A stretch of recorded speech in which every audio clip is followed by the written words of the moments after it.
ٹھیک ہے. یا رسول اللہ،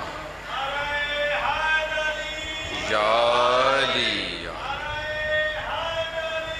یا علی مشکل کشا. زندہ باد، زندہ باد، مردہ آباد، مردہ آباد.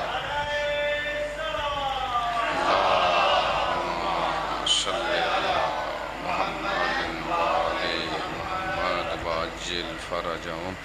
السلام علیکم ورحمۃ اللہ وبرکاتہ.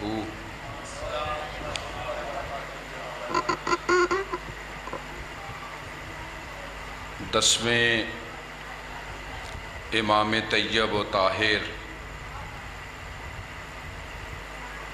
علی نقی الہادی علیہ الصلاۃ والسلام کی بارگاہ اقدس میں ایک شخص نے بڑا عجیب سوال کیا. وہ پوچھنے لگا کہ آقا، اللہ کے ایک نبی ابراہیم کا لقب ہے خلیل، جس کا معنی ہے تنہائیوں میں خلل ڈالنے والا، یعنی اللہ کے اتنا قریب کہ جو تنہائی میں خلل ڈالتا ہو، دوست. تو عرض کرنے لگا، امام، آقا، سلطان، بادشاہ، آپ میرے لیے بیان فرمائیں کہ ابراہیم میں کیا ایسی بات تھی کہ اللہ نے انہیں خلیل کہا. تو امام نقی ہادی علیہ الصلاۃ والسلام نے جواب دیا کہ اللہ نے ابراہیم کو خلیل اس لیے کہا کہ وہ ہم پر کثرت سے صلوات پڑھتے تھے.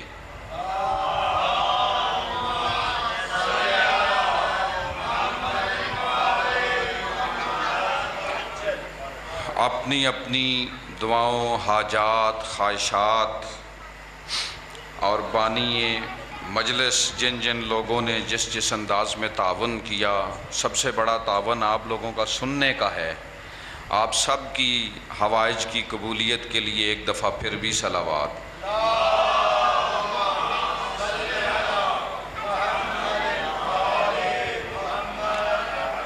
آپ ماشاءاللہ سے خاصی زحمت فرماتے ہیں روزانہ ہی، اور اس کا اجر خدا پہ ہے.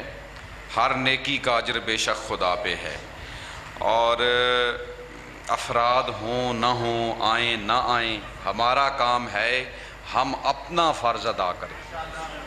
ہم اپنے فرائض کو، اپنے فریضوں کو اور ہمیشہ احسن انداز میں ادا کریں. اگر آپ کو 2 رکعت نماز مسجد الحرام میں پڑھنے کا موقع ملتا ہے تو اس کو آپ بڑے خلوص سے ادا کرتے ہیں، لیکن اگر کہیں دشت میں بھی پروردگار کو سجدہ کریں تو اتنا ہی خلوص سے کریں جتنا مقدس مقاموں پہ کرتے ہیں. تو میری تو ہمیشہ عادت رہی ہے، ایک شخص ہو، 2 ہوں، 4 ہوں، 2000 ہوں، میں تو مجلس پڑھتا ہوں اور اسی رنگ میں پڑھتا ہوں جو رنگ مولا نے عطا فرمایا ہے. تو اپنی زبانوں کو ایک دفعہ پھر معطر کریں بآواز بلند صلوات.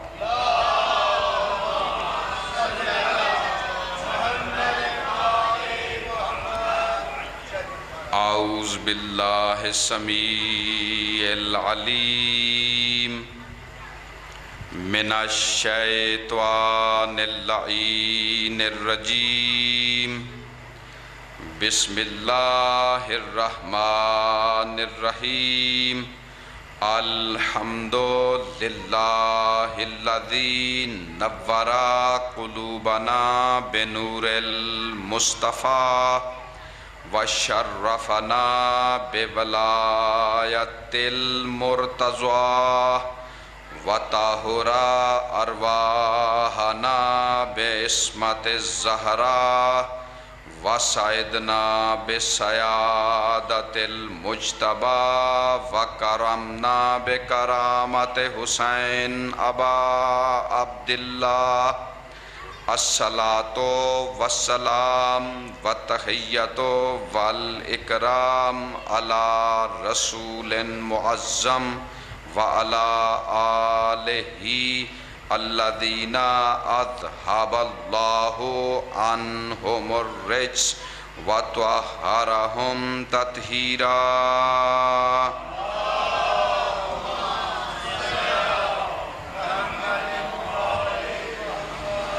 اما بعد قد قال الحکیم فی کتابہ انہ بسم اللہ الرحمن الرحیم فمن حاجک فیہ من بعد ما جاءک من العلم صلوات۔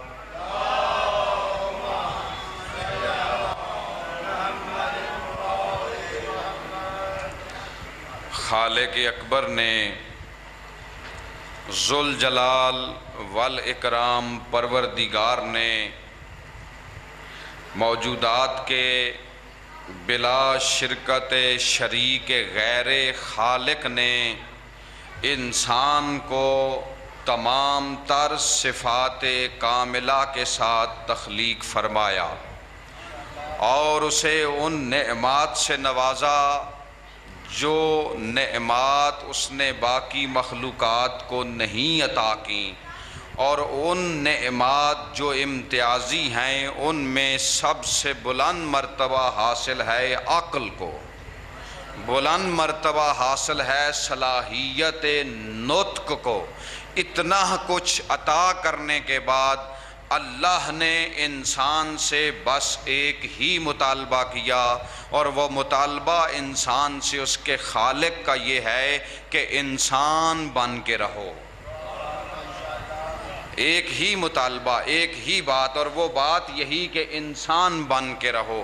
اور انسان بن کے کیسے رہنا ہے، اس کے لیے اللہ نے ہدایت بھیجی جو نبیوں کی شکل میں ہے، رسولوں کی شکل میں ہے اور کتابوں کی شکل میں ہے۔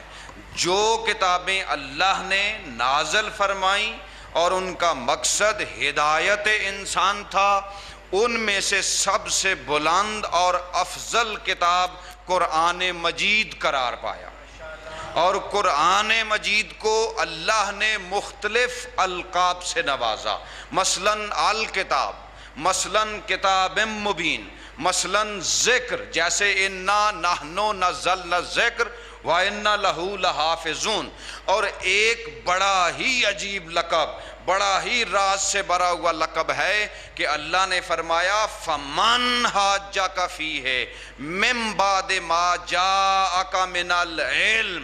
اے محمد مصطفیٰ، اے حبیب خدا، تمہارے سامنے جو بھی اعتراض کرے اس کے بعد کہ جب علم تمہارے پاس آ چکا ہے تو تم کیا کرو، تم بعد العلم کو لے کے آؤ۔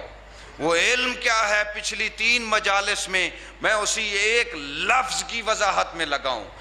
علم مجموعہ ہے 2 طرح کے قانون کا، 2 طرح کے علم کا، ایک علم الحقیقت اور ایک علم شریعت یا علم طریقت۔ ایک طرح کے قانون ہیں قانون حقیقیہ، ایک طرح کے قانون ہیں قانون مجازیہ۔ جن قوانین کے مطابق، جن قوانین کی وجہ سے نظام کائنات چل رہا ہے، انہیں کہا جاتا ہے قانون حقیقی، انہیں کہا جاتا ہے علم الحقیقت۔ مثلا سورج نے ادھر سے طلوع کرنا ہے، ادھر غروب ہونا ہے، چاند نے ادھر سے طلوع کرنا ہے، ادھر غروب ہونا ہے۔ اس قانون کو، یا مثلا جو بھی وزندار چیز آپ ہوا سے چھوڑیں گے وہ زمین کی طرف حرکت کرے گی، ان قوانین کو کہا جاتا ہے قوانین حقیقیہ۔ اور جو سائنس یا جو سائنسدان ہیں وہ ان قوانین کے خالق نہیں ہیں، وہ ان کو دریافت کرتے ہیں، وہ علم کے ذریعے سے ان تک رسائی کرتے ہیں۔ یہی فرق ہے خالق ہونے کا اور موجد ہونے کا، کسی شے کو خلق کرنے کا اور کسی شے کو ایجاد کرنے کا، یہی فرق ہے۔ مثلا یہ جو بڑے بڑے سائنسدان گزرے، جیسے نیوٹن تھا، نیوٹن کیوں مشہور ہوا؟ اگر آپ انٹرنیٹ پہ بھی ریسرچ کریں تو نیوٹن اس لیے مشہور ہوا کہ اس نے کشش ثقل کے قانون کو دریافت کیا، یعنی لا آف گریویٹی کو اس نے پریزنٹ اور ڈسکور کیا۔ اس نے کشش ثقل کا قانون تخلیق نہیں کیا، یہ قانون تب سے موجود ہے جب سے اللہ نے زمین کو خلق کیا تھا۔ اس نے اس قانون کو کشف کیا، دریافت کیا۔ اس قانون کا وہ خالق نہیں بلکہ دریافت کرنے والا ہے۔ قانون کا خالق ہے اللہ۔ یا مثال کے طور پہ 1905 میں جناب آئنسٹائن جو تھے، انہوں نے بہت جس وجہ سے یہ مشہور ہوئے، وہ وجہ کیا تھی؟ وہ تھا law of relativity, law of ریلیویشن، یعنی نظریہ نسبیت، نظریہ اضافیت۔ اس قانون کو انہوں نے خلق نہیں کیا، قانون کا خالق اللہ ہے۔ پس جتنے لوگوں نے بھی جو چیزیں ایجاد کی ہیں، ان ایجاد ہونے والی چیزوں کی بنیاد پہ انسان اللہ کے وجود کا انکار نہیں کر سکتا، چونکہ انہوں نے جو ایجاد کیا ہے وہ کچھ قوانین کو مسخر کر کے کیا ہے۔ مثلا جس نے ریفریجریٹر بنایا، اس نے پہلے اس قانون کو مسخر کیا کہ پانی 0 درجے پہ جا کے جم جاتا ہے، پانی مزید ٹھنڈا ہوتا ہے جب اس کے درجات کم ہوں۔ اب پانی کا 0 درجے کے اوپر جا کے برف بن جانا، یہ اللہ کا قانون ہے اور اس کا خالق اللہ ہے۔ اس بنانے والے نے اس قانون کی مدد سے ایجاد کیا، پہلے اس قانون کو مسخر کیا، دریافت کیا، پھر بنایا۔ جیسے آپ نے یہ چیز جو میرے سامنے ہے یہ سٹیل سے بنی ہوئی ہے، بنانے والے نے سٹیل کو خلق نہیں کیا، تو وہ قوانین جن کی بنیاد کے اوپر نظام کائنات چل رہا ہے، انہی قوانین کے بارے میں اللہ قرآن میں فرماتا ہے وَلَن تَجِدَ لِسُنَّتِ اللَّهِ تَبْدِيلًا، کہ تم خدا کی سنت میں کبھی بھی تبدیلی نہیں پاؤ گے۔ تو قرآن کے اندر جس چیز کو سنت خدا کہا گیا، سنت الہی کہا گیا، اس کو وہی مراد ہے، یعنی وہی قوانین جنہیں اللہ نے خلق کیا اور جن قوانین کی بنیاد کے اوپر یہ نظام کائنات چل رہا ہے۔ مثال کے طور پہ جب اللہ قرآن میں قیامت کے بارے میں یا اس کائنات کی تباہی کے بارے میں بتاتا ہے، اللہ کیا فرماتا ہے؟ اللہ فرماتا ہے کہ جس دن القاریہ ملقاریہ وما ادراک ملقاریہ یوم یکون الناس کالفراش المبثوث وتکون الجبال کالعہن المنفوش، وہ اونچی چیخ تمہارے ادراک میں بھی نہیں کہ وہ کیا ہے۔ اس دن، جس دن اس چیخ کی آواز آئے گی، لوگ ایسے اڑیں گے جیسے گھاس کے تنکے اڑتے ہیں۔ یعنی مطلب یہ ہے گھاس کے تنکوں کی طرح کیوں اڑیں گے کہ جو کشش ثقل کا قانون ہے خدا اسے ختم کر دے گا۔ تو پتہ یہ چلا خدا نے جو کائنات بنائی، کائنات چلائی، وہ کچھ قوانین کے اوپر بنائی، اور قرآن نے انہی قوانین کو سنت الہی کہا ہے۔ اب عمدتاً جو سنت الہی ہے وہ ہے علم الحقیقت، اور جو سنت رسول، آپ نے یہ لفظ سنا ہے کہ نہیں قرآن میں؟ وَلَن تَجِدَ لِسُنَّتِ اللَّهِ تَبْدِيلًا، یہ قرآن کی آیت ہے۔ وَلَن تَجِدَ لِسُنَّتِ اللَّهِ تَحْوِيلًا، اللہ نے کہا کہ خدا کی سنت کبھی نہیں بدل سکتی، نیور ایور۔ اب انبیاء کی سنت خدا کی سنت سے تھوڑی سی الگ ہے۔ مثلا عیسیٰ کی جو سنت تھی وہ کچھ اور تھی، اس زمانے میں شریعت کے قانون تھوڑے سے الگ تھے۔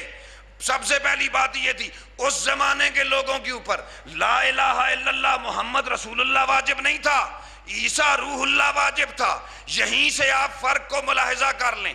تو جو قرآن کا 80% حصہ جو قانون عینیہ پہ، قانون حقیقیہ پہ، علم حقیقت پہ مشتمل ہے، اسے انسان جتنا جانتا ہے، جتنا اسے دریافت کرتا ہے، جتنا اس کے بارے میں انسان علم حاصل کرتا ہے، اتنا ہی انسان ترقی کرتا ہے۔ تو موجودہ زمانے میں جو ترقی کا معیار ہے وہ اللہ کے قانون ازلی کو ایکسپلور کرنے کا نام ہے۔ جب انسان کو نہیں پتا تھا کہ پانی 100 درجے پہ کھولتا ہے، تب بوائلر نہیں تھے۔ جب انسان کو یہ پتا نہیں تھا پانی 0 درجے پہ جا کے منجمد ہو جاتا ہے، تب ڈیپ فریزر نہیں تھے۔ اب میں لفظ آسان کروں کہ جو ایجاد کرنے والے ہیں یہ سائنسدان ہیں، یہ خالق نہیں ہیں، یہ موجد ہیں۔ انہوں نے قوانین کی مدد سے، ایڈیسن نے پہلے اس قانون کو جانا کہ حرکت کو انرجی یا طاقت میں بدلا جا سکتا ہے۔ اس قانون کو کہ حرکت طاقت میں بدلے گی، اس کا خالق اللہ ہے۔ اب لفظ آسان کروں، چونکہ بچے بھی بیٹھے ہوئے ہیں، چونکہ آپ بزرگان کو تو بات سمجھ آ گئی، نوجوانوں کے لیے لفظ آسان کروں۔ ایک جاسلیق کہا جاتا تھا پرانے زمانے میں، یہودیوں میں جو بندہ سکالر، اسے کیا کہتے تھے؟ جاسلیق۔ روزانہ آ کے ممبر ابیض کے سوار خطیب اکبر علی ابن ابی طالب امیر المؤمنین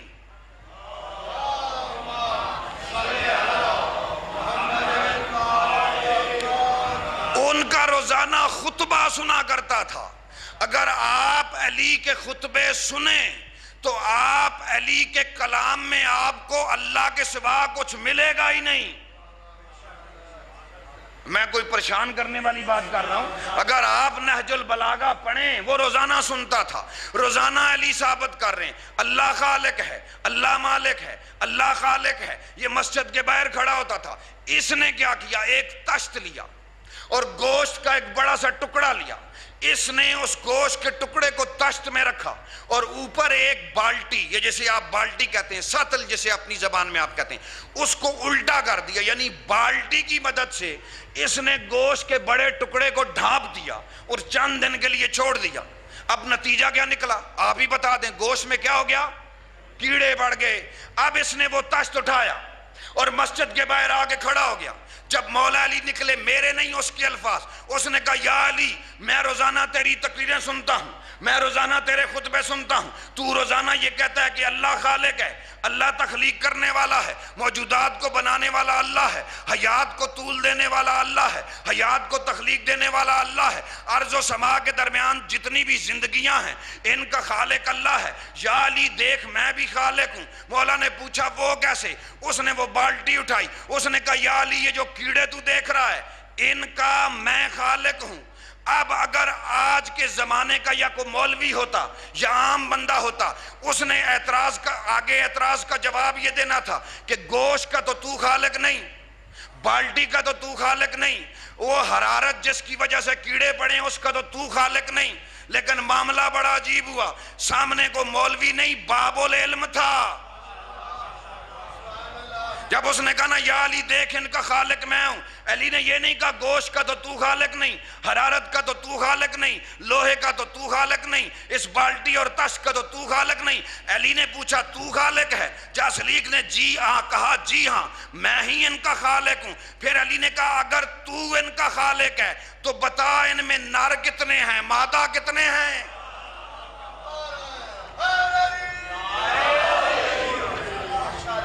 نے کہا اگر تو یہ باب العلم کا جواب، ہمارے جواب میں اور باب العلم کے جواب میں یہ فرق ہوتا ہے، تو پوچھنے لگے بتا۔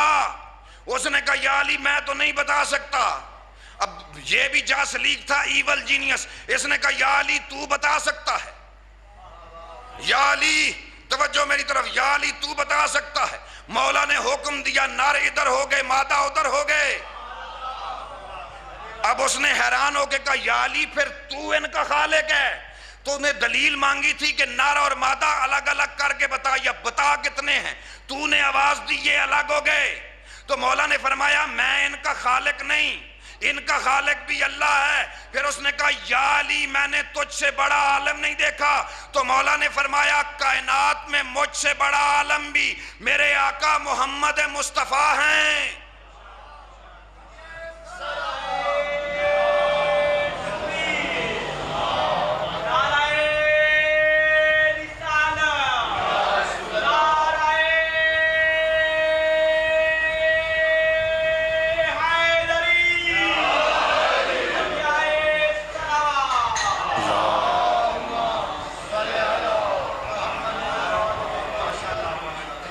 کوشش یہ ہے کہ اس 1 گھنٹے کے اندر آج بات کو سمیٹوں، اسی لیے آسان مثالیں دے رہا ہوں۔ دیکھیے، یہ ہے روش امیر المومنین، یہ ہے سنت امیر المومنین، یہ ہے اصل اسلام۔ اگر آج کا زمانہ ہوتا یا ہمارے شہر ہوتے، کوئی بندہ آ جاتا، وہ آ کے یہ کہتا جی میں ان کیڑوں کا خالق ہوں، لوگوں نے جواب بعد میں دینا تھا، اس کے ٹکڑے پہلے کرنے تھے۔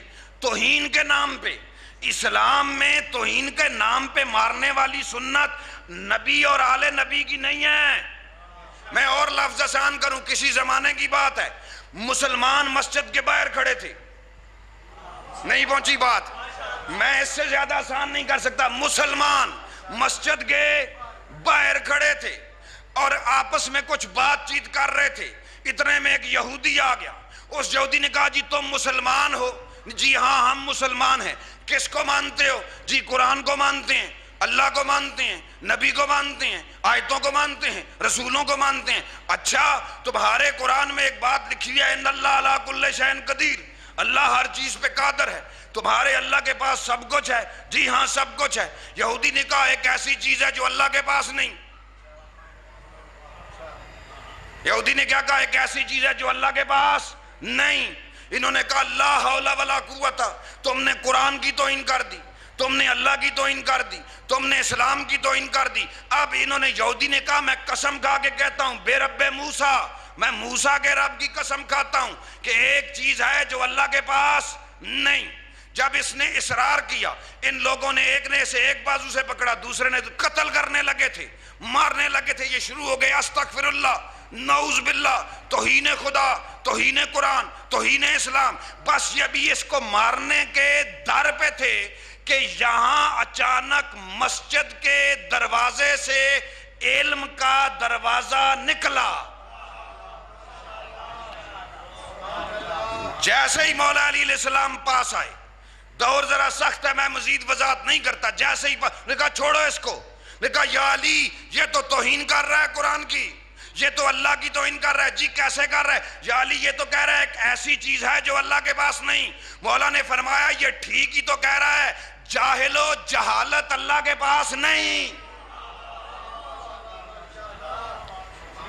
تو یہ طریقہ ہے کسی کو جواب دینے کا، یہ وہ اسلام ہے جو باب العلم کا اسلام ہے۔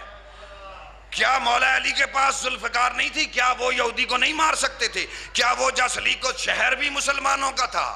اگر آپ کو وہ اسلام چاہیے جہاں آل علم ہے تو آپ کو باب العلم کے دروازے پہ آنا پڑے گا۔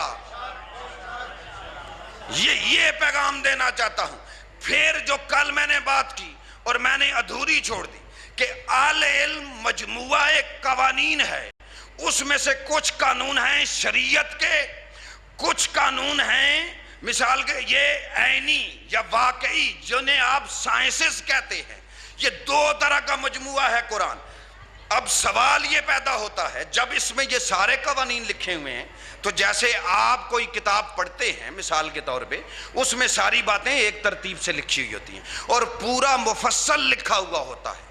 جیسے انسائکلوپیڈیا کی کتابیں آپ اگر گوگل کے اوپر سرچ کریں، آپ کو کسی شے کی گوگل تصویر بھی دکھائے گا، اس کی ویڈیو بھی دکھائے گا، اس کا پورا فارمولہ بھی بتائے گا۔ لیکن جب آپ قرآن کے پاس آتے ہیں تو قرآن میں تو اتنا وہ باتیں نہیں لکھی ہوئی۔ پہلی بات یہ ہے، اس بارے میں میں نے کل بھی عرض کیا تھا، یہ جو ٹیکنالوجی ہے یہ وقت کے ساتھ ساتھ بدلتی ہے۔ قرآن وقت کے ساتھ ساتھ نہیں بدلتا، اس لیے کہ اللہ نے بہت پہلے فرما دیا تھا الیوم اکملت لکم دینکم، اب مکمل ہو گیا، اب نہیں بدلے گا۔ دوسری بات یہ ہے کہ جتنی بھی ٹیکنالوجی ہے، نوجوان ذرا متوجہ ہوں، یہ ساری کی انفارمیشن ٹیکنالوجی ہو یا مثال کے طور پہ آرٹیفیشل انٹیلیجنس ہو، یہ ساری کی ساری جس پروگرامنگ پہ کھڑی ہوتی ہے اس پروگرامنگ کے نیچے ہوتا ہے الگورتھم۔ جنہوں نے حساب پڑھا ہوا ہے، یار میں کوئی اجنبی باتیں تو نہیں کر رہا، وہ کیا ہوتا ہے الگورتھم، اس الگورتھم کے اوپر پوری ٹیکنالوجی کھڑی ہے۔ مثال کے طور پہ آئی ٹی انفارمیشن ٹیکنالوجی کا الگورتھم کیا ہے؟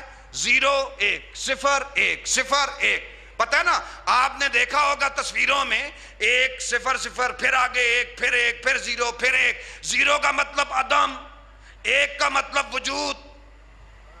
بات نہیں پہنچ رہی. 0 کا مطلب عدم، 1 کا مطلب وجود. تو یہ جتنے الگورتھم ہیں قرآن کے اندر، قرآن سائنس کی کتاب نہیں، قرآن محض علم کی کتاب نہیں، قرآن محض تاریخ یا قصوں کی کتاب نہیں. قرآن کے بارے میں مکمل ترین عبارت یہ ہے ھدی للمتقین، کہ یہ کتاب ہدایت ہے، کتاب صرف انفارمیشن کی کتاب نہیں. اور جتنا بھی آج آپ ترقی دیکھتے ہیں، ان ساری ترقیوں کا، ساری ٹیکنالوجیز کا جو الگورتھم ہے وہ قرآن کے اندر ہے. اور وہ قرآن صرف کتابی شکل میں نہیں ہے. اللہ نے کہا نزل بہی روح الامین علی قلبک، اے محمد اصل قرآن وہ نور ہے جسے اللہ نے تیرے دل پہ نازل کیا.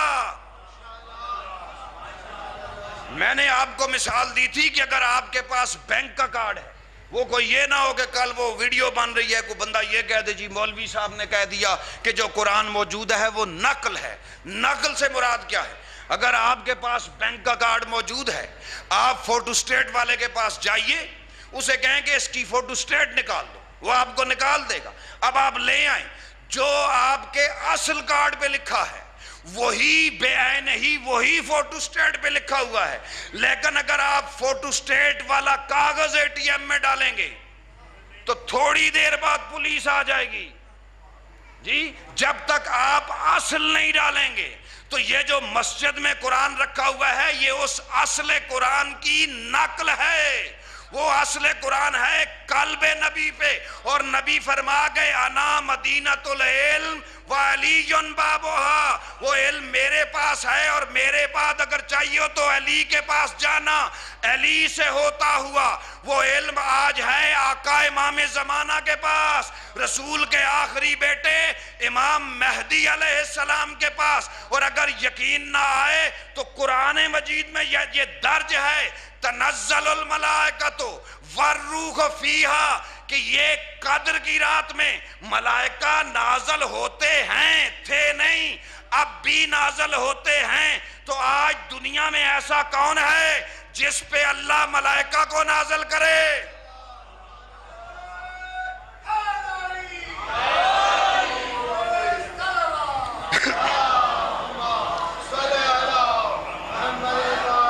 اب بات نتائج کی طرف لے کے جاؤں، اب نتیجوں کی طرف چلے. جو دوسرا مسئلہ، تو اس لیے میں کہہ رہا ہوں قرآن کے اندر جو پہلا مسئلہ بیان کیا ہے اس کا نتیجہ ایک جملے میں دوں. قرآن کے اندر ہر علم کا الگورتھم درج ہے. اب مسئلہ یہ ہے کہ ہماری آنکھ اگر تلاش نہ کر سکے، مثلا میں یہاں مثال دے دوں، صرف زمین کے اوپر حیات کا معرض وجود میں آنا یا خود انسان کی خلقت کے حوالے سے، میں آپ کو مثالیں دے دیتا ہوں قرآن کی آیتیں پڑھ کے. بسم اللہ الرحمن الرحیم. ان وَلَقَدْ خَلَقْنَا الْإِنسَانَ مِنْ صَلْصَالٍ مِنْ حَمَائٍ مَسْنُونٍ، ہم نے انسان کو خلق کیا گارا بنی ہوئی مٹی سے. کس مٹی سے؟ یہ قرآن کیا کہہ رہا ہے اور اللہ کا کلام ہے. پھر اسی انسان کی خلقت کے بارے میں قرآن فرماتا ہے بسم اللہ الرحمن الرحیم وَلَقَدْ خَلَقْنَا الْإِنسَانَ مِنْ سُلَالَةٍ مِنْ طِينٍ، ہم نے تین سے نکلے ہوئے ٹھیکروں سے انسان کو بنایا. پھر اللہ قرآن میں فرماتا ہے وَاللَّهُ خَلَقَ كُلَّ دَابٍ مِنْ مَاءٍ، اللہ نے ہر جاندار کو خلق کیا، پیدا کیا، تخلیق کیا پانی سے. یہ جو آپ پانی پیتے ہیں اس پانی سے. پھر آگے ہے فَمِنْهُمْ مَنْ يَمْشِي عَلَىٰ بَطْنِهِ، پھر ان میں سے کچھ جاندار ایسے ہیں جو رینگتے ہیں. وَمِنْهُمْ مَنْ يَمْشِي عَلَىٰ رِجْلَيْنِ، اور کچھ ایسے جاندار ہیں جو دو پیروں پہ چلتے ہیں. وَمِنْهُمْ مَنْ يَمْشِي عَلَىٰ أَرْبَعٍ، کچھ ایسے ہیں جو چار پیروں پہ چلتے ہیں. بھائی وہی تخلیق، کبھی اللہ کہہ رہا ہے پانی سے خلق کیا، کبھی اللہ کہہ رہا ہے گارا بنی ہوئی مٹی سے، کبھی پھر اللہ خود سورہ رحمان میں اللہ فرماتا ہے خلق الانسان من صلصال کالفخار، اللہ نے ایسی مٹی سے انسان کو خلق کیا جس پہ اگر ہاتھ مارو تو آواز آتی ہے. جس پہ اگر ہاتھ انسان مارے تو آواز. اب دیکھتے جاؤ. اور انسان کی خلقت کے بارے میں مثال اس لیے دے رہا ہوں کہ صرف ایک نقطے کے بارے میں قرآن بتا کیا رہا ہے. بسم اللہ الرحمن الرحیم. اِنَّا خَلَقْنَا الْإِنسَانَ مِن نُطْفَةٍ أَمْشَاجٍ نبتلیہ فجعلناہ سمیعا بصیرا، کہ ہم نے انسان کو ایک ایسے قطرے سے پیدا کیا جو اچھل کے نکلتا ہے. پھر اللہ قرآن میں ارشاد فرماتا ہے خلق من ماء دافق یخرج من بین الصلب والترائب. سورہ طلاق. کہ اللہ نے انسان کو ایسے پانی سے بنایا جو پسلیوں اور ہڈیوں کے بیچ میں سے باہر آتا ہے. بھائی کبھی اللہ کہتا ہے خالص پانی سے بنایا، کبھی اللہ کہتا ہے مٹی سے بنایا، کبھی اللہ کہتا ہے گارے سے بنایا، کبھی اللہ. اور ایک اور آیت بسم اللہ الرحمن الرحیم انا خلقناکم من نفس واحدہ، کہ اللہ کہتا ہے ہم نے اے انسان تم سب کو خلق کیا سنگل خلیے سے، نفس واحدہ سے. بھائی اب یہ تو ساری الگ الگ باتیں ہو گئیں. اب اگر آپ کو یہ یقین ہی نہ ہو کہ جو قرآن میں لکھا ہے وہ سچ لکھا ہے، پھر قرآن کی غلطی تو نہیں. عرابی آ گیا مولا علی کے پاس، ایک عرابی آ گیا مولا علی کے پاس. میں اسی نقطے پہ واپس آتا ہوں. اس نے آگے کہا یا علی میرے 3 سوال ہیں، میں نے آج تک جس سے بھی کیے مجھے کسی نے جواب نہیں دیے. پہلا سوال یہ ہے یا علی وہ کون سی چیز ہے جو اللہ کے پاس نہیں. دوسری چیز ہے یا علی وہ کون سی چیز ہے جو ہم دیکھتے ہیں اللہ نہیں دیکھتا. یا علی قرآن میں لکھا ہوا ہے ولا رطبم ولا یابسن الا فی کتاب مبین، کہ ہر خشک و تر ایسا ہے جس کا ذکر کتاب مبین میں ہے. یا علی وہ کیا ہے جو قرآن میں نہیں لکھا ہوا. پہلا سوال کیا تھا؟ وہ کیا ہے جو اللہ کے پاس نہیں. مولا نے فرمایا جہالت ہمارے پاس ہو سکتی ہے اللہ کے پاس نہیں. پھر اس نے اگلا سوال کیا یا علی وہ کیا شے ہے جو ہم انسان دیکھتے ہیں لیکن اللہ نہیں دیکھتا. فرمایا خواب. یہ باب العلم فرمایا، یہ باب العلم کا جو فرمایا خواب، اس لیے کہ اللہ خواب نہیں دیکھتا کیونکہ اللہ سوتا نہیں. یا علی وہ کون سی چیز ہے جو قرآن میں نہیں لکھی ہوئی. فرمایا قرآن میں سب کچھ لکھا ہوا ہے، بس ایک چیز قرآن میں نہیں لکھی ہوئی اور وہ ہے جھوٹ. تو جب اگر صاحبان عقل، میرے بھائیوں بزرگوں دوستوں، میں پورے عالم اسلام کو مخاطب کر کے یہ دعوت دیتا ہوں کہ آپ قرآن کو مردوں کا منشور نہ بنائیں. قرآن زندہ لوگوں کا دستور ہے. صرف ایک خلقت پہ میں نے اتنی آیتیں کیوں پڑھی؟ صرف ایک خلقت کے بارے میں قرآن نے کتنے نظریے دیے. اب پھر قرآن نے کہا گیا، قرآن نے اتنی دفعہ قرآن نے اقیم الصلاۃ نہیں کہا جتنی دفعہ قرآن نے کہا افلا تعقلون. بھائی مردوں کے لیے تو پڑھتے ہو نا، یہ جو آیت میں پڑھ رہا ہوں یہ قرآن میں کتنی بار آپ نے افلا تعقلون مانا کیا ہے؟ کیا تم عقل نہیں کرتے؟ کیا تم، یہ اللہ انسان کو پوچھ رہا ہے، کیا تم عقل سے کام نہیں لیتے؟ افلا تبصرون، کیا تم بصیرت سے کام نہیں لیتے؟ پھر اللہ کہتا ہے افلا تتدبرون، کیا تم تدبیر سے کام نہیں لیتے؟ تم اس قرآن پہ اپنی عقل سے کام. یہ عقل کی دعوت اللہ نے کس لیے دی؟ اب بھائی عام بندے کو اللہ نے نشانیاں بتا کے کچھ قانون بتا کے چھوڑ دیا اور اسے عقل سے نواز دیا کہ عقل کو استعمال کر کے آگے بڑھو. اب ہوا یہ کہ نبی کے چلے جانے کے بعد جنہوں نے قرآن پڑھانا تھا امت انہیں چھوڑ کے بیٹھ گئی. اسلام کے ساتھ المیہ ہی یہ ہوا کہ جو 3rd کلاس کافر تھے وہ 1st کلاس مسلمان بن بیٹھے. میں اس سے زیادہ آسان نہیں کر سکتا. جب اللہ نے اتنے تدبر کا کہا ہے، صرف خلقت کا موضوع میں نے لیا، اس پہ میں نے اتنی آیتیں پڑھی، باقی چیزوں کو تو آپ چھوڑ دیجئے. مثلا طاقت، روشنی، آواز، وقت. کبھی کسی کو آپ چلے جائیں، میں بڑے بڑے سائنسدان، یہ جو اپنے آپ کو نام نہاد سائنسدان کہتے ہیں، ہمارے مناظرے ہوتے رہے. میرے خود جب میں قم کے حوزے میں تھا، ہم استنبول جایا کرتے تھے تو ایتھیسٹ لوگوں کے ساتھ ہمارے مناظرے ہوتے تھے. وہ کئی دفعہ انہوں نے قرآن کے اندر جب تضاد نکالا تو اتنے بندے جو اپنے آپ کو اتنے بڑے بڑے سکولرز کہتے تھے، جب ہم نے انہیں کہا کہ آپ ٹائم کو ڈیفائن کریں، وہ ٹائم کو عقل کے مطابق ڈیفائن ہی نہیں کر پائے. جب ہم نے کیا تو وہ حیران ہو گئے. ہم نے کہا یہ قرآن میں لکھا تھا اور علی نے تشریح کی نہج البلاغہ میں. اب تھوڑا سا جو کل اختیارات پہ بات کی تھی، آپ پریشان تو نہیں ہو رہے؟ ہمارے ہاں شیعوں میں آج کل ایک بحث چل پڑی.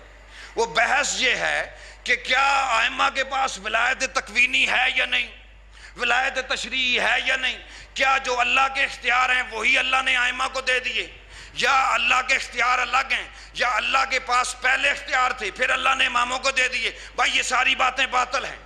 سمپل سی بات ہے، آپ مشاہدہ کر لیں. آپ جتنا علم کو ایکسپلور کریں گے، جتنا حقیقی قوانین کو ڈسکور کریں گے، دریافت کریں گے، آپ کا اختیار اتنا بڑھے گا. اور کل میں نے اس بات کی واضح مثال دے دی کہ آصف بن برخیہ جس نے یروشلم اور یمن کی زمین کا چہرہ ملا لیا، اس کے پاس اتنی طاقت تھی، اس نے معجزے سے نہیں. اس کے بارے میں لکھا ہوا ہے علم من الکتاب الذی عندہ علم من الکتاب، اس کے پاس کتاب کا تھوڑا سا علم تھا. اس تھوڑے سے علم کو تیرا اور میرا 5واں امام بتاتا ہے کہ اللہ کے نام اسم اعظم کے 73 حروف ہیں. آصف بن برخیہ کو ایک حرف کا علم تھا، اور ہمارے پاس 72 حروف کے علم ہیں. تو جو اختیارات ائمہ کے پاس ہیں وہ اس لیے ہیں کہ اللہ نے انہیں باب العلم بنایا. آپ ظواہر کو لے کے خدا کی توحید پہ اٹیک کرنے کا اختیار نہیں رکھ سکتے. مثلا مثال کے طور پہ وہ میں ایک جگہ پہ تقریر سن رہا تھا، ایک صاحب تقریر کر رہے تھے، وہ مجمع میں سے آدھا مجمع تو کھڑا تھا. وہ تقریر کیا کر رہے تھے کہ جب مولا علی دنیا میں تشریف لائے تو آقا نے انہیں اٹھایا. سچی بات ہے، انہیں اٹھایا. اب وہ کہہ رہے تھے کہ جی جب بچہ پیدا ہوتا ہے تو محلے والے پوچھتے ہیں جی کس پہ گیا ہے، چچی پہ گیا ہے، چاچا پہ، امی پہ، ابو پہ، بھائی پہ، بہن پہ. تو لوگوں نے پوچھا کہ علی کس پہ گیا ہے؟ تو حضور نے فرمایا اس کا ہاتھ ید اللہ ہے، اس کی آنکھیں عین اللہ ہیں، اس کا چہرہ وجہ اللہ ہے. اب جب پورا جسم گننے کے بعد پھر آخر میں یہاں تک بات ٹھیک تھی، آگے سے اس نے کہنے لگے کہ کذالک اللہ ربی، یہ ایسا ہی ہمارا اللہ ہے.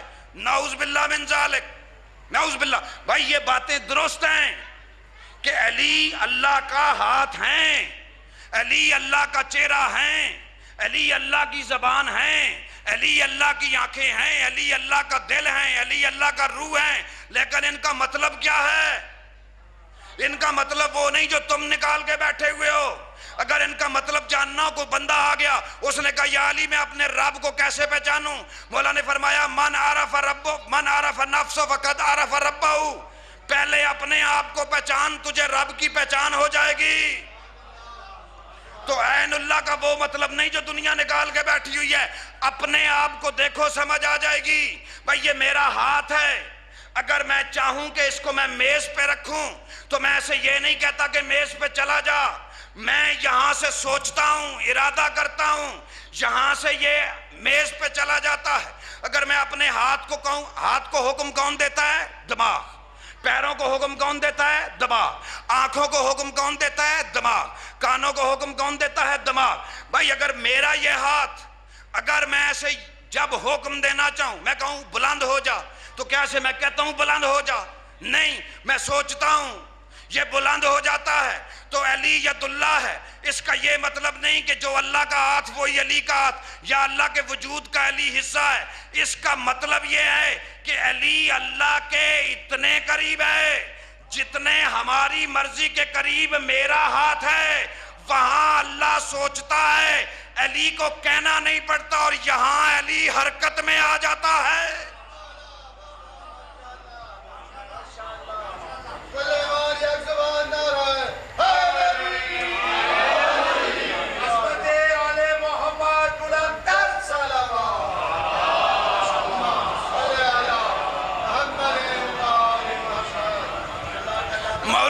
سلامت رکھے، ہر پل کی خیر ہو. بھائی اختیارات جو ائمہ اطہرین کے پاس ہیں ان کو عقل انسانی اپنے گھیرے میں نہیں لا سکتی.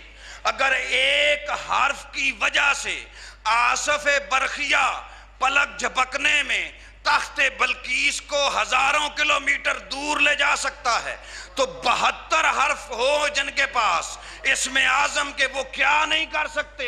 وہ اسی لیے تو اللہ کہہ رہا ہے وَمِنَ النَّاسِ مَن يَشْرِي نَفْسَ ابْتِغَاءَ مَرْضَاتِ اللَّهِ، لوگوں میں سے کچھ ایسے بہادر بھی ہیں جو اپنا نفس بیچتے ہیں اور اللہ کی مرضی خریدتے ہیں۔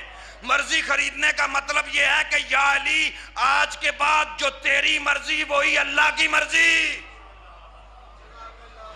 ہم انسان، بڑی بات کرنے جا رہا ہوں، میں نے کبھی کہ مجموعہ میں ایسی تقریریں نہیں کی، ہم انسان ائمہ ترین کے اختیارات کا ادراک نہیں کر سکتے، ہم ان کے فضائل کا ادراک نہیں کر سکتے، ہم ان کے مناقب کا ادراک نہیں کر سکتے۔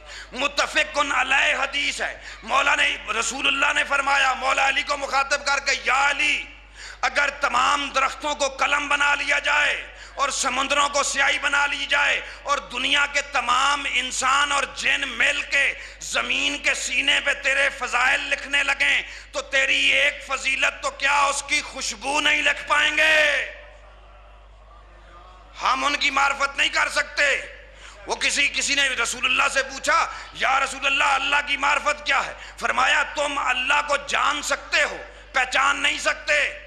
پھر کون پہچان سکتا ہے؟ رسول نے فرمایا اللہ کو اگر کسی نے پہچانا ہے، یا میں محمد نے پہچانا یا میرے بھائی علی نے پہچانا، اور مجھ محمد کو اگر کسی نے پہچانا یا اس اللہ نے پہچانا یا اس علی نے پہچانا، اور اس علی کو اگر کسی نے پہچانا یا اس اللہ نے پہچانا یا میں محمد نے پہچانا،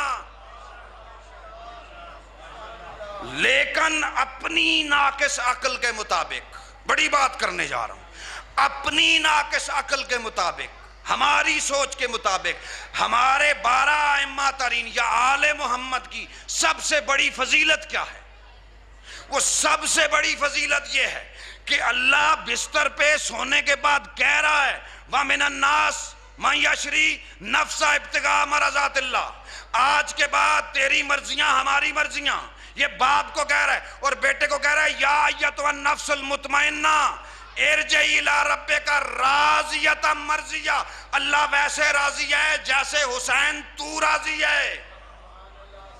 اب اگر یہ چاہیں تو ابن ملجم کے خنجر کو روک سکتے ہیں، یہ اگر چاہیں تو ملک الموت کو ٹال سکتے ہیں، یہ اگر چاہیں تو اپنی طرف آنے والے تیروں اور تلواروں کو روک سکتے ہیں، لیکن یہ بلند اتنے ہیں کہ اللہ نے انہیں اپنی مرضیاں بھی دے دیں اور اللہ نے انہیں علم دے کے اختیار بھی دے دیا، پھر بھی یہ اپنی پیشانی زمین پہ رکھ کے کہتے ہیں اذن راضٍ برضائک یا اللہ۔ آپ میں سے اگر کسی بندے کے پاس اختیار، آپ کو اگر پتہ ہو نا اپنے بیٹے کے بارے میں کہ یہ بے ایمانی نہیں کرے گا، آپ اس کے پاس 10 کروڑ بھی رکھ کے چلے جاتے ہیں، اور اگر بیٹا غیرت والا ہو، فضیلت والا ہو، وہ باپ کو کہتا ہے تو اپنا 10 کروڑ پاس رکھ، میں اپنی محنت سے زندگی گزاروں گا۔ انہوں نے مقام عبودیت کو کمال دیا۔ اور اب اگلی بات، صلوات پڑھیں محمد وآل محمد پہ۔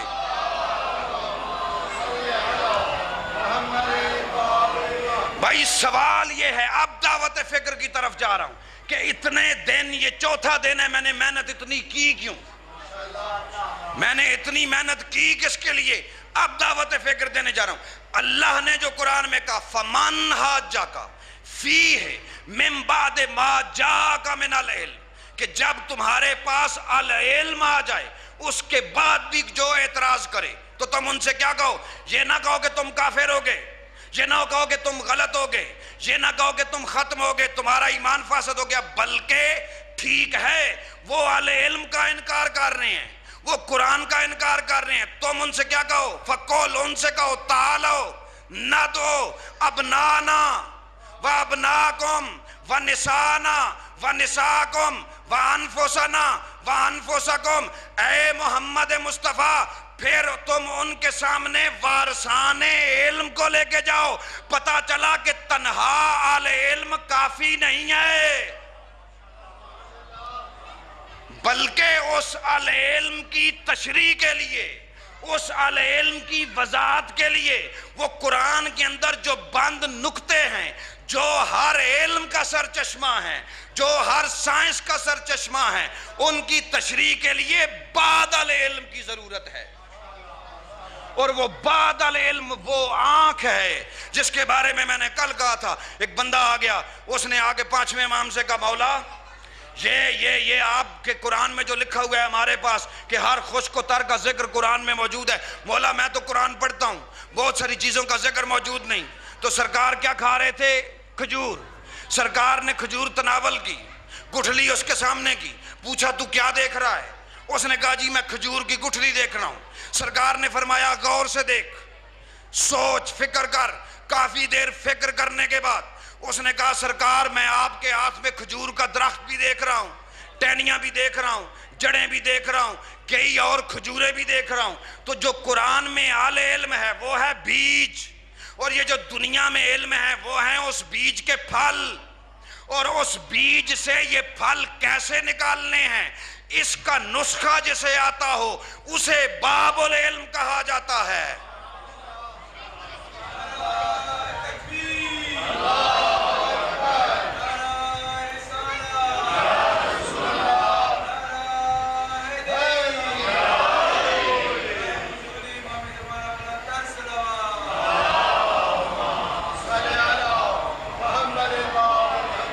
وہ جو دو باتیں ہیں، انا مدینۃ العلم، وہ اہل علم کا میں شہر ہوں۔ محمد مصطفیٰ نے فرمایا اہل علم کا شہر ہوں۔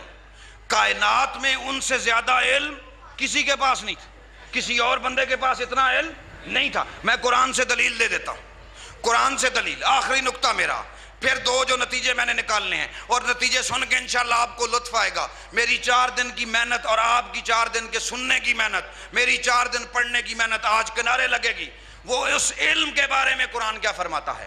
سورہ آل عمران، یہی مباہلے والی آیت سے آپ 2 آیتیں آگے چلے جائیں۔ کل انشاءاللہ پنجتن پاک کے فضائل پڑھوں گا، آخری مجلس ہے، صرف یہ میری ریکویسٹ ہے، اس کو سن لیں۔ یہ 20 آیتیں آپ آگے جائیں۔ آیت نمبر 82 اور 83، وَإِذْ أَخَذَ اللَّهُ مِيثَاقَ النَّبِيِّينَ لَمَا آتَيْتُكُم مِّن كِتَابٍ وَحِكْمَةٍ ثُمَّ جَاءَكُمْ رَسُولٌ مُصَدِّقًا لِّمَا مَعَكُمْ۔ اے محمد عربی وہ وقت یاد کر جب میں نے عالم ذر میں سارے نبیوں کو اکٹھا کیا اور ان کے ساتھ کوئی عہد کیا، حیات باقی ملاقات باقی، عالم ذر پھر کبھی بڑھوں گا کہ وہ تو عالم کیا تھا۔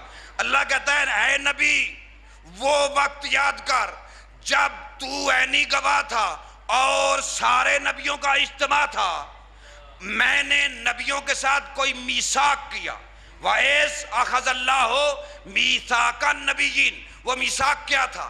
اس میثاق کا مضمون کیا تھا؟ لَمَا آتَيْتُكُم مِّن كِتَابٍ وَحِكْمَةٍ۔ اللہ فرما رہا ہے جب میں اللہ تم نبیوں کو کتابیں بھی دے دوں اور حکمت بھی دے دوں، ثُمَّ جَاءَكُمْ رَسُولٌ، تو پھر تمہارے پاس ایک رسول آئے گا، تمہارے بعد آئے گا۔ وہ رسول کرے گا کیا؟ مصدق لما معاکم، یہ جو تمہاری کتابیں ہیں، یہ جو تمہارے علم ہیں، یہ جو تمہاری حکمتیں ہیں، ان سب کی وہ رسول تصدیق کرے گا۔ بھائی بات میں تصدیق پہ روک رہا ہوں۔ آپ جتنے افراد بیٹھے ہوئے ہیں، اگر آپ سب لوگ مل کے میرے علم کی تصدیق کریں تو آپ اپنا اپنا سوال کریں گے، اور اگر مجھ اکیلے کو آپ میں سے ہر فرد کے علم کی الگ الگ تصدیق کرنی پڑے تو کم از کم آپ کے میں سے ہر بندے کا جتنا علم ہے وہ میرے پاس ہونا چاہیے۔ نہیں آئی بات سمجھ میں؟ بھائی اللہ سورہ نساء میں فرماتا ہے وَكَيْفَ، میں اور آسان کر دیتا ہوں، دوسری آیت پڑھ لیتا ہوں، وَكَيْفَ إِذَا جِئْنَا مِن كُلِّ أُمَّةٍ بِشَهِيدٍ وَجِئْنَا بِكَ عَلَىٰ هَٰؤُلَاءِ شَهِيدًا۔ وہ کیا عالم ہوگا قیامت کا جب میں ہر نبی کو اس نبی کی امت پر عینی گواہ بناؤں گا۔ وَجِئْنَا بِكَ، اے محمد عربی تجھے ان سارے نبیوں پر گواہ بناؤں گا۔ بھائی اللہ نبیوں کو میثاق میں یہ کہہ رہا ہے کہ اے محمد مصطفیٰ تم نے ان نبیوں کے علم کی تصدیق کرنی ہے، اور نبی بھی تھوڑے سے نہیں، 1.25 لاکھ 1,25,000. بھائی آج کل بجلی کے بلوں پہ آپ 1.25 لاکھ بندہ اکٹھا نہیں کر پا رہے، جو کہ قومی مسئلہ ہے، اور وہاں 1.25 لاکھ نبی اکٹھے تھے. وہ نبی جن کے گھروں پہ اللہ فرشتے بھیجتا تھا، وہ نبی جنہیں اللہ نے مومنین کے نفسوں پہ اولا قرار دیا، وہ نبی جنہیں اللہ نے بہت ساری مرضیوں کا مالک بنایا، وہ 1.25 لاکھ نبیوں کے علم کی تصدیق محمد مصطفیٰ نے آ کے کی. تو پتہ یہ چلا جتنا ان 1.25 لاکھ کے پاس تھا ان کا سارا علم ملا کے اکیلا محمد مصطفیٰ کے پاس. اب بھائی بات فرقے کی نہیں، بات تفرقہ بازی کی نہیں. میرا بڑا آسان سا سوال ہے، شیعہ سکول آف تھاٹ کو چھوڑ کے جتنے بھی باقی مکتبہ فکر ہیں، بھائیوں والا سوال ہے میرا، ہر مذہب سے سوال ہے، ہر مکتب سے سوال ہے. آپ کے پاس ویژن کیا ہے؟ وہ علم کدھر گیا؟ وہ جو اتنا بڑا علم، جو نبیوں 1.25 لاکھ نبیوں کا علم ایک طرف، اور آپ کے نبی کو اللہ نے اتنا بڑا علم دیا کہ وہ یہ نبی اکیلا ہر نبی کے علم کی تصدیق کر سکتا ہے. اتنا بڑا علم، پوری کی پوری امتوں کا علم، وہ علم کہاں گیا بھائی؟ وہ کدھر گیا وہ علم؟ کسی کے پاس ہے، کسی اور مکتب کے پاس ویژن تو لے آؤ. آؤ ہم شیعوں کے پاس، ہمارے پاس ویژن ہے کہ نبی فرما کے کیا، انا مدینۃ العلم وعلی بابھا.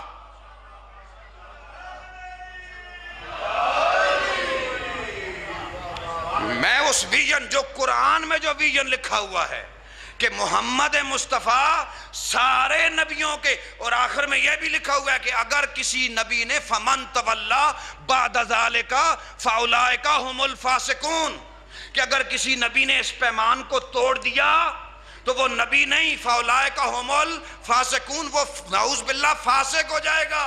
اگر آخری نبی وہ پچھلے نبیوں کے علم اور حکمت کی تصدیق نہیں کرتا تو گئی نبوت. بھئی اتنا بڑا نبی کو جو اللہ نے علم دیا، وہ علم کدھر گیا؟ وہ جو نبی کے بعد جنہیں تم مان کے بیٹھے ہوئے ہو، انہیں تو وضو کے طریقے حسن اور حسین سکھاتے رہے.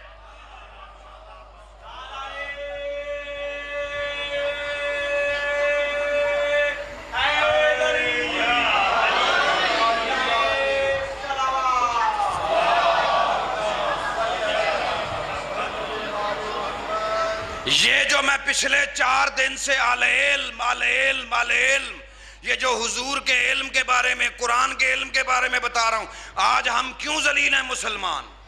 اس لیے کہ ہم نے وہ علم ہی ہمارے پاس نہیں آیا.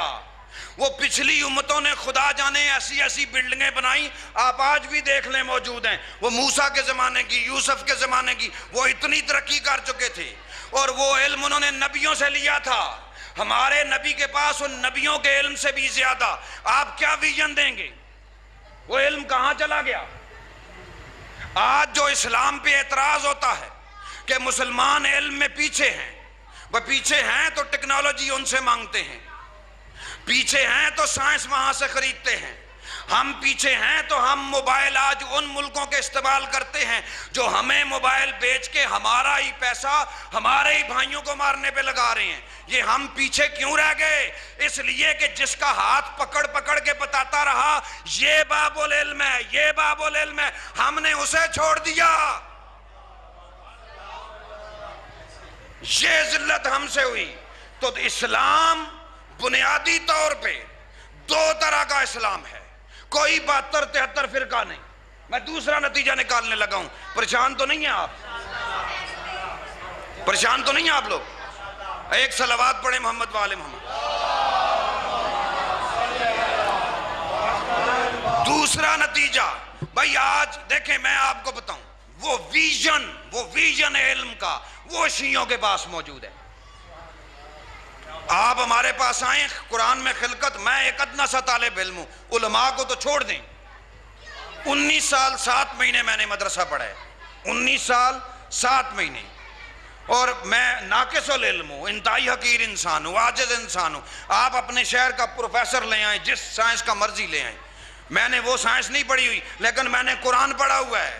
اور قرآن باب العلم کی زبان سے پڑھا ہوا ہے، قرآن ان کی اولاد کی زبان سے پڑھا ہوا ہے، قرآن باقر العلوم کی زبان سے پڑھا ہوا ہے۔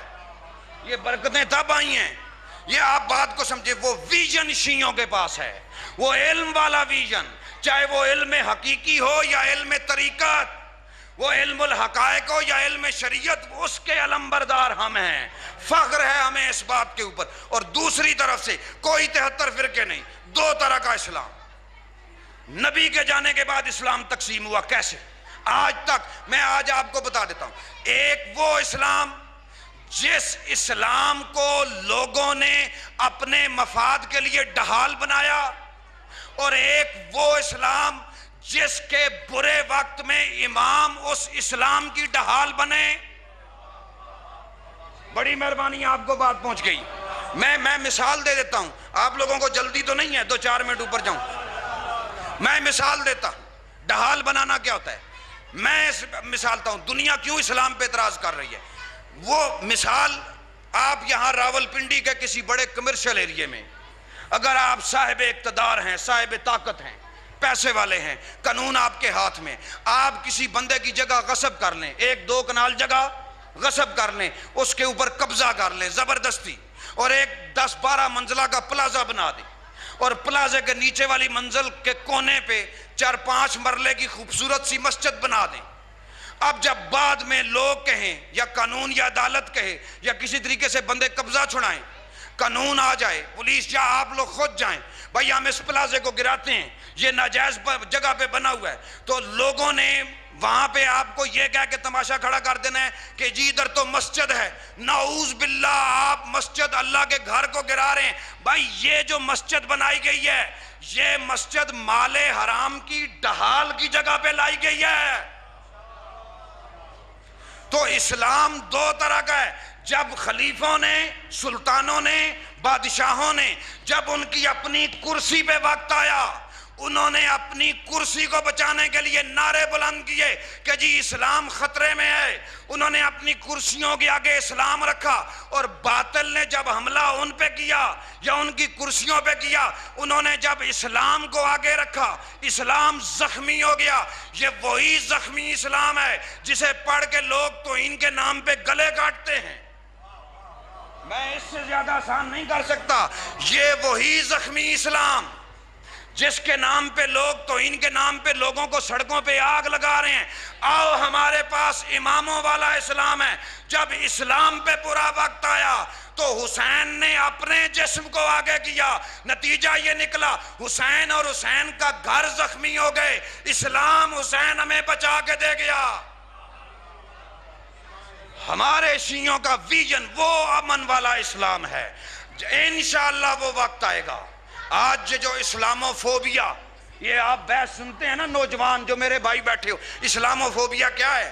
کہ جی خود کو حملے کر کے لوگوں کو مار دینا، لوگوں کے گلے کاٹ دینا، تو ان کے نام پہ لوگوں کے ٹکڑے کر دینا، تو ان کے نام پہ لوگوں کو زندہ جلا دینا، یہ ہے یا نہیں؟ باہر ملکوں والا بھائی ہوتا ہے کہ نہیں ہوتا ہے؟ یا میں ایسے باہر ملک والے لوگ جب اس اسلام کو دیکھتے ہیں، جب اس اسلام کو دیکھتے ہیں تو ان کو تب اسلاموفوبیا ہوتا ہے۔ وہ اس اسلام کو نہیں دیکھتے کہ حسین نے جب اس اسلام پہ برا وقت آیا تو حسین نے اس اسلام کے آگے اپنے بچے کھڑے کر دیے، اور اسلام نتیجہ یہ نکلا اسلام بچ گیا۔ وہ بچا ہوا اسلام ہمارے پاس ہے، اور اس اسلام میں اتنا امن والا اسلام ہے، اتنا پیار والا اسلام ہے، اتنا عین فطرت اسلام ہے کہ کربلا میں جا کے دیکھو، وہ اسلام جو خیمہ حسین ابن علی میں ہے، اس اسلام میں چھری ہار رہی ہے، گلا جیت رہا ہے۔ میں اس سے زیادہ آسان نہیں کر سکتا۔ وہ اسلام بھائی کربلا میں 10 محرم کے دن، اور میں لفظ آسان کرتا ہوں، آخری نکات یہیں سے میں صاحب پڑھوں گا۔ 10 محرم کے دن اذان ادھر بھی ہوئی، اگلی بات آپ کہہ دیں، اذان ادھر بھی ہوئی، اللہ اکبر ادھر سے بھی بلند ہوا، اللہ اکبر ادھر سے بھی بلند ہوا۔ ان دونوں اذانوں میں فرق کیا ہے؟ بھائی کبھی سوچا ہے آپ نے؟ یہ دونوں اذانوں میں فرق کس بات کا؟ ادھر بھی ایک اللہ اکبر خیمہ حسین ابن علی کے باہر علی اکبر کھڑے ہو کے کہہ رہے ہیں اللہ اکبر، اور ایک نماز کو قتل کرنے کے بعد شمر ذل جوشن ادھر جا کے کہہ رہا ہے اللہ اکبر۔ یہ دونوں اللہ اکبر میں فرق کیا ہوا؟ لفظ تو وہی ہیں، فرق یہ ہے کہ کربلا میں زیادہ تر افراد جو آئے تھے وہ امام حسین کو ثواب سمجھ کر مارنے کے لیے آئے تھے، چونکہ انہوں نے تقریریں سنی تھیں، انہوں نے فتوے پڑھے تھے کہ خلیفہ وقت کے خلاف جو بندہ بھی بغاوت کرے وہ واجب القتل ہے، اور اگر اسے جو بندہ قتل کرنے نہیں جائے گا اس کا ایمان فاسد۔ یہ اعلان ہوئے تھے اور لوگ ثواب سمجھ کے آئے تھے۔ اگر یہ حسین کو قتل کرنے کے بعد شمر اذان نہ دیتا تو لوگوں نے کہیں شمر کو ہی مار دینا تھا کہ بھائی تو مسلمان ہی نہیں ہے۔ شمر نے اذان کو اپنی ڈھال بنایا، علی اکبر اذان کے آگے آ کے اذان کی ڈھال بنا۔ کچھ سمجھ آ رہی ہے بات آپ کو؟ ہمارے پاس جو 12 اماموں والا اسلام ہے، یہ جو علم میں کر رہا ہوں، اس علم کا آج کے زمانے میں فائدہ کیا ہے؟ وہ ویژن یہاں پہ ہے۔ وہ ویژن کیوں ہمیں روکا جاتا ہے؟ آج آپ دیکھیں پوری دنیا میں، میں حالات حاضرہ پہ بات نہیں کرنا چاہ رہا، آج پوری دنیا میں دیکھیں جو لوگ کہتے ہیں جی 73 فرقے ہیں، اسلام کے کس فرقے سے آج یہودیوں کو مسئلہ ہے؟ بھائی کون سا؟ دیکھ لو، امام حسین علیہ السلام کو لوگوں نے پوچھا کہ مولا اگر ہمیں سمجھ نہ آ رہی ہو حق کدھر ہے باطل کدھر ہے، تو امام نے فرمایا کہ تم باطل کے تیروں کو دیکھو، جدھر باطل کے تیروں کا رخ ہو حق ادھر ہی ہے۔ آج اگر مسئلہ ہمیں صرف شیعوں سے ہے دنیا کو، کیوں؟ ہمارے پاس وہ اصل اسلام ہے، اور اس اصل اسلام میں اتنا امن ہے کہ خون جیت جاتا ہے، تلوار ہار جاتی ہے۔ یہ جو شہزادہ علی اکبر جو کربلا میں موجود تھے، جو کہا جاتا ہے نا کہ حسین نے حق اور باطل کے درمیان لکیر کھینچی، اس لکیر کا نام ہے شہزادہ علی اکبر۔ 4 مسجدیں کوفہ میں امام حسین کو قتل کرنے کے بعد صرف اس لیے بنائیں امام حسین کے قاتلوں نے کہ لوگ ہمیں مسلمان سمجھیں۔ اس جہاد کے نام پہ لوٹ مار اور حملے کرنا اور توہین کے نام پہ لوگوں کو قتل کرنا، یہ اسلام کو زخمی کیا ہے ان لوگوں نے جنہوں نے اپنی کرسیاں بچانے کے لیے اسلام آگے کیا، جنہوں نے اپنی دولتیں بچانے کے لیے اسلام آگے کیا۔ ہمارے پاس وہ اسلام 12 اماموں والا، خود زہریں پیتے رہے، اسلام پہ حرف نہیں آنے دیا۔ اور میرا دل کرتا ہے کہ امام حسین کے جوان کے 2 جملے میں پڑھ جاؤں، بڑا ارمان اس جوان کا۔ بزرگ علماء کرام، میں 4 دنوں سے بزرگ علماء کرام کے نام آپ کے سامنے لیتا رہا ہوں۔ بزرگ علماء کرام، ہماری تاریخ کے بزرگان اپنی نسلوں کو ایک نصیحت کر کے گئے۔ وہ نصیحت یہ ہے، بزرگ علماء نے فرمایا، بزرگوں نے فرمایا کہ 4 مقام پر 4 مصائب نہ پڑھو۔ 4 جگہیں ایسی ہیں جہاں پہ 4 طرح کے مصائب نہ پڑھو۔ پہلا مقام فرماتے ہیں محمد مصطفیٰ کے روزے پہ زہرا کے دکھ نہ پڑھو۔ جب جا کے نا لوگ مدینہ میں رسول کی قبر پہ فاطمہ زہرا کا زخمی پہلو پڑھتے تھے نا، تو رسول کی قبر ہلنے لگتی تھی۔ بزرگان آگے کہتے تھے کہ روضہ رسول پہ رسول کی بیٹی کا زخمی پہلو نہ پڑا کرو، زہرا کے زخم رسول کے قبر پہ آ کے نہ پڑا کرو۔ رسول آج بھی قبر میں بے چین ہوتا ہے۔ آج بھی جب آپ حج کے لیے یا عمرے کے لیے جاتے ہیں نا، آپ کے ساتھ جو عالم دین ہوتا ہے وہ کہتا ہے روضہ رسول کے پاس جا کے آل کا پرسہ دے دینا، لیکن زہرا کی تکلیف نہ پڑھنا۔ رسول کو آج بھی تکلیف ہوتی ہے۔ یہ پہلا مقام جہاں پہ منع کیا ہے علماء نے۔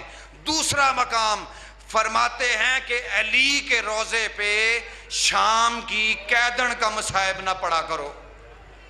اتنا بہادر علی جو ڈھالوں کے سینوں پہ ٹوٹتی ہوئی تلواریں چلتے ہوئے بھالوں کے درمیان جا کے بلند آواز میں کہتا تھا دنیا والو موت مجھ علی پہ آئی یا میں علی موت پہ جاؤں. رب کعبہ کی قسم جب 19 رمضان کی صبح سحر کے وقت گھر سے مسجد جا رہا تھا نا, جاتے ہوئے بیٹی کا سر چوم کے رونے لگا.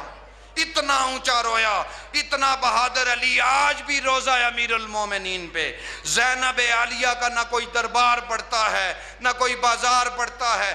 علی کا روزہ کہتے ہیں آج بھی اگر کوئی زری کے ساتھ لگ کے نا, زری کے ساتھ لگ کے بی بی کی رسیاں یا قید پڑھو تو زری آج بھی کانپ جاتی ہے.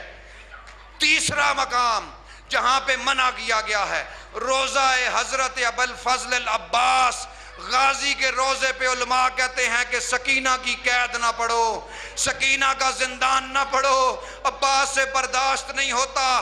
عرب کے لوگ آج بھی بی بی سکینہ کا نام اونچا کر کے عباس کے روزے پہ نہیں لیتے. اتنی لاڈلی تھی سکینہ. جب ٹوٹا ہوا پیالہ لے کے آئی نا, کہا چچا میرا بھائی پیاسا ہے مر جائے گا. پھر غازی نے کسی سے اجازت نہیں لی. اور چوتھا مقام جہاں پہ علماء نے منع کیا ہے, علماء کہتے ہیں حسین کے روزے پہ اکبر نہ پڑھا کرو. روزہ حسین ابن علی پہ کوئی روزہ خان ہوا کرتے تھے جن کا نام تھا جناب شیخ مہدی. یہ امام حسین کے روزے پہ کربلا پہ مصائب پڑھا کرتے تھے. ایک دفعہ 10 محرم کو انہوں نے جب شہزادہ علی اکبر کی برچھی پڑھی نا, حرم کے خادم دوڑ کے باہر آئے. انہوں نے آ کے کہا شیخ مہدی بس کر, حسین کی زری سے خون بہنا شروع ہو گیا ہے. شیخ مہدی نے بس کیا. شیخ کہتے ہیں میں گھر آ کے سو گیا. جب میں سویا تو میں نے عالم خواب میں دیکھا کوئی پردے دار بی بی ہے, ایک ہاتھ سے چادر تھامی ہوئی ہے, دوسرا ہاتھ پہلو پہ ہے. آ کے مجھے کہتی ہے شیخ مہدی روزہ حسین پہ, حسین کی قبر پہ اکبر نہ پڑھا کر. شیخ جب بھی تو اکبر پڑھتا ہے نا, حسین زخموں سے آج بھی چور ہے, حسین بے چین ہو جاتا ہے. اجرکم اللہ. ملا باقر مجلسی کی یہ روایت ہے کہ حسین آج بھی جنت میں زخموں سے چور ہیں. لیکن جب شیعہ روتے ہیں نا تو شیعوں کے آنسو جنت میں حسین کو پہنچتے ہیں. اور جب شیعوں کے آنسو, میرے لفظ نہیں ملا باقر مجلسی کے لفظ, حسین کے زخموں سے ٹکراتے ہیں نا, حسین کے زخم بھرنے لگتے ہیں. لیکن 2 زخم حسین کے جسم پہ اتنے گہرے ہیں جو قیامت تک کبھی نہیں بھریں گے. ایک حسین کی کمر پہ ہے, ایک حسین کے سینے پہ ہے. حسین کی کمر پہ غازی کی موت کا زخم ہے, حسین کے سینے پہ اکبر کی برچھی کا زخم ہے. جب علی اکبر تیار ہوا, ایک جملہ تیاری کا, جب علی اکبر تیار ہوا, صاحب لعوف لکھتا ہے حسین نے لیلا کے چاند کو رخصت کیا نا, 9 دفعہ آواز دی اکبر واپس تو آ. پھر اکبر کو الوداع کرتے تھے, اکبر پھر جاتا تھا, پھر حسین بلاتے تھے. جب 9ویں بار حسین نے بلایا نا, علی اکبر نے آگے ایک بڑا عجیب سوال کیا. علی اکبر نے پوچھا بابا اگر مالی کوئی باغ لگائے اور پھل کا وقت آ جائے, باغ اجڑ جائے, پھر مالی کیا کرے؟ حسین نے فرمایا پھر جیسے نبھتی ہے نبھائے. علی اکبر نے کہا بابا پھر میرا بھی آخری سلام, جیسے نبھتی ہے نبھا.